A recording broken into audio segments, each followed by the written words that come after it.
In Luke chapter 15, Jesus tells three parables back to back. The parable of the lost sheep, the parable of the lost coin, and the parable of the lost son. A sheep, a coin, and a son. All three pretty different. All three helpless and lost. But there's something I want you to notice about these stories that they have in common.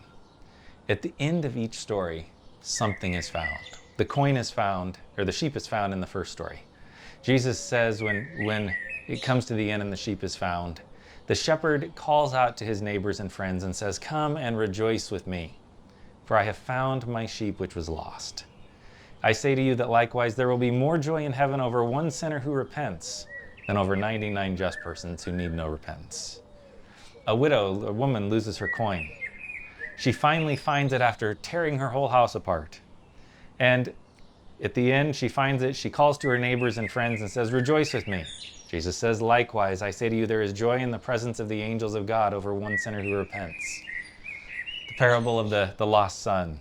He goes away, spends all of his father's money, squanders it all, is found in poverty feeding pigs, and decides to come home.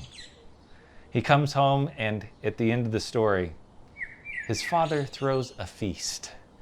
And it says his father was so filled with joy that at this feast there is singing and dancing and joy. Jesus says, "Come and rejoice." All of heaven rejoices with singing and feasting and dancing when one sinner turns to salvation. See, friends, you can bring joy to all of heaven.